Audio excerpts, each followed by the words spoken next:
Mga Lods, magandang araw sa inyo. So meron pala akong nakitang drills na ginagawa ni Simple Grind na sa tingin ko na dapat ganito ang skills training talaga sa mga players. Kasi yung ginawa niya rito is step by step and nagde-develop yung skills from first skill and to the second skill, nag-e-evolve. Ganon. So mga Lods, gagawin natin, papakita ko sa inyo yung video and i-breakdown natin. So para mas lalo nyo maintindihan kung ano ba yung ibig ko sabihin. Okay? So, off the ball screen, quick in and out lang tayo. You're just gonna use that in and out dribble. So mga Lods, ang una ko nagustuhan dito is yung in-game situation siya. So ang sabi niya, off the screen. So maaaring nag-switch, so kailangan niyang i-destabilize yung bumabantay sa kanya or baka nag-go under or nag-go through, nasa harapan pa rin. So mag-i-in and out daw siya. Okay? So meron silang binubong move dito o skills. Okay? Balik natin ha. In and out lang tayo. You're just gonna use that in and out dribble. In and out, In and right, out. left, right. Okay. Jab left, Right, left, right. Okay? right, Right, left, right. Ganun ang gusto niya mangyari. Yeah, Right, yeah, left, yeah. right. Tapos biglang atras lang. Quick in and out. Good. Okay. So what happened here is nabuo niya yung unang skill na gusto niyang ipagawa kay Mark Barroca. And meron siyang mga talagang specific na move na gusto ipagawa kay Mark Barroca doon. Yung in and out nga and then yung footwork ang napakahalaga sa kanya. Para maging ready si Mark Barroca na, uy, right, left, right, tira. Okay? So malinaw yun ha. Sige, Good. tuloy natin. Yan. In and out. Boom, boom. Nice one. Okay, nagawa na. Nice. So, off that in and out, kanina tumira ka. This time, you're just gonna do a shot hesitation. Okay. So, nagawa na nila yung yung in and out, right, left, right, then titira. Ngayon, gusto niya mangyari, ganun pa rin. Pero instead na tumira, bigla siyang magiging shot hesi pala. So, panoorin natin kung paano niya Boom, tinuro. boom. Go. Okay, yan. Sige, ganyan. Anyways, Yan. Oh, ito ko na. So, yan. Eyes on the rim, ha? Eyes so on the hindi rim. naman Ready? din yung mahalaga.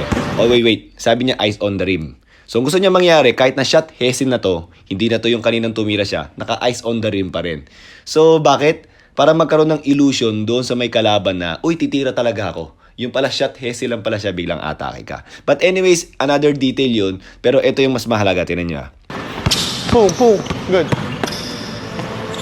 Okay naman yung ginawa ni Mark, pero Siguro bro, emphasize mo lang yung footwork mo. Off this. Boom, boom. Yung paa mo kailangan ready to shoot. okay. So gusto niya pa rin bigyan ng emphasis yung footwork, which is ganun din yung ginawa doon sa kanina na nag-step back siya and then tumira. Pero ito, kahit shot hesi, gusto niya ganun pa rin. Tas ang sabi niya pa pala is kailangan ready to shoot ka. So nagiging itsura niya, yung footworks ng tumira talaga siya at yung footworks ng magsha-shot hesi siya. Parehas na parehas na. And also, ready to shoot pa rin siya kahit na shot hesi yung ginagawa niya.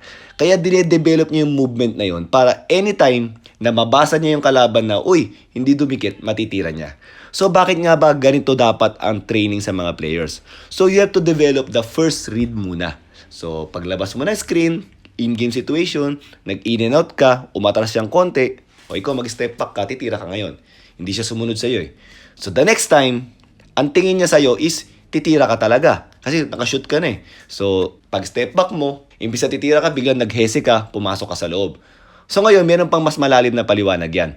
Bakit very strict si Simple Grind dun sa may footworks? Kasi may mga magagaling na defender, hindi dumidepende kung nakashoot ka na ba o hindi. Dumidepende naman siya sa tendencies mo. Depende sa itsura ng katawan mo. So ngayon, kagaya ni Kobe, yung mga ibang magagaling na defender, di ba, tinitingnan niya yung body language. Alam niyang hindi ka titira pag ganyan ang movement ng katawan mo. Alam niya pag titira ka na. So alam niya na kung paano ka didepensahan. Kaya dito si Simple Grind, ang ginagawa niya, yung shot hesi at yung totoong tira, gusto niya parehas ng parehas yung footworks. Ganun yung details na ginagawa ni Simple Grind. And which is very good para sa akin. And I think ganito dapat ang ginagawa ng mga players kung gusto talaga nila mag-training na maayos sa skills.